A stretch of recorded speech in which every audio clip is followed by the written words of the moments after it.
জাসপ্রীত বুমরা কি খেলবে পরের ম্যাচটা, নাকি জাসপ্রীত বুমরাকে ছাড়াই হবে ইন্ডিয়া ভার্সেস ইংল্যান্ডের সেকেন্ড টেস্ট, যেটা খেলা হবে বার্মিংহাম এজবাস্টনে। সবার মনে প্রশ্ন অনেকগুলোই আছে কি জাসপ্রীত বুমরা খেলবে কি খেলবে না। সব প্রশ্নের যদি উত্তর জানতে চাও তবে অবশ্যই দেখতে হবে আমার ভিডিওটা। চলো দেরি না করে শুরু করি আজকের video. Hello guys, welcome back to another video of #তব্রত ক্রিকেট। শোনা যাচ্ছে কি ইন্ডিয়া ভার্সেস ইংল্যান্ডের সেকেন্ড টেস্টে খেলবে না জাসপ্রীত বুমরা। এর আগে ইন্ডিয়া ভার্সেস ইংল্যান্ডের টেস্ট শুরু হওয়ার আগে যে প্রেস কনফারেন্স হয়েছিল সেখানে গৌতম গম্ভীর বলেছিল যে জাসপ্রীত বুমরা ইন্ডিয়ার তরফ থেকে মাত্র 3টে ম্যাচ খেলবে, তার মধ্যে একটা ম্যাচ সে খেলা হয়ে গেছে। ফার্স্ট টেস্টের পরে যে প্রেস কনফারেন্স হয়েছিল সেখানেও গৌতম গম্ভীর একই কথা বলে, ইন্ডিয়ার হয়ে জাসপ্রীত বুমরা খেলবে মাত্র 3টি টেস্ট ম্যাচ, তার মধ্যে যেটা একটা ম্যাচ সে খেলে ফেলেছে, আর রইল 2টো ম্যাচ। শোনা যাচ্ছে কি সেকেন্ড টেস্টে আনঅ্যাভেলেবেল থাকবে জাসপ্রীত বুমরা। জাসপ্রীত বুমরাকে ছাড়াই ইন্ডিয়া খেলতে নামবে তার সেকেন্ড টেস্ট। কিন্তু আমরা দেখব জাসপ্রীত বুমরা ছাড়া ইন্ডিয়ার পেস বোলিং অ্যাটাকটা কীরকম হতে পারে।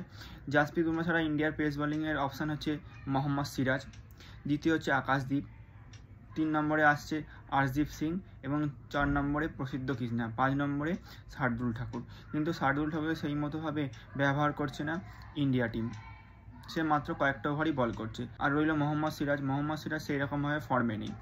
জাসপ্রীত বুমরায় থাকা সত্ত্বেও ইন্ডিয়া প্রথম টেস্ট ম্যাচটা হেরে গেছে। প্রথম ইনিংসে 5টা উইকেট নিয়েছিল জাসপ্রীত বুমরা, দ্বিতীয় ইনিংসে কোনো উইকেট সে নেয়নি।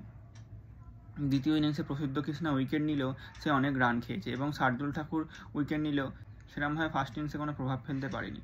তো যদি জাসপ্রীত বুমরা সেকেন্ড ম্যাচে না খেলে তাহলে আকাশদীপ হয়তো জাসপ্রীত বুমরার জায়গায় খেলতে পারবে। তাহলে ইন্ডিয়া যদি 450 রানও করে তাহলে সেই রানটা আটকানো খুবই মুশকিল হয়ে যাবে ইন্ডিয়ার পক্ষে, কারণ জাসপ্রীত বুমরা ছাড়া ইন্ডিয়ার বোলিং অ্যাটাক হচ্ছে 0। এর আগে জাসপ্রীত বুমরা থাকা সত্ত্বেও ইন্ডিয়া 9টা টেস্ট ম্যাচের মধ্যে একটা ম্যাচ জিতেছে আর একটা ম্যাচ ড্র করেছে, ইনক্লুডিং বিজিটি টেস্ট। আবার শোনা যাচ্ছে কি জফরা আর্চার ইংল্যান্ডের দলে যোগ দিয়েছে। ইংল্যান্ডের সেকেন্ড টেস্টের জন্য যে দল ঘোষণা করা হয়েছে সেখানে জফরা আর্চার ইনক্লুড হয়েছে। তাহলে এইদিকে জাসপ্রীত বুমরা বাদ চলে যাচ্ছে আর ওইদিকে জফরা আর্চার ইংল্যান্ডের হয়ে দলে নামছে, তাহলে আরও ভয়ঙ্কর হতে চলেছে ইংল্যান্ডের দল।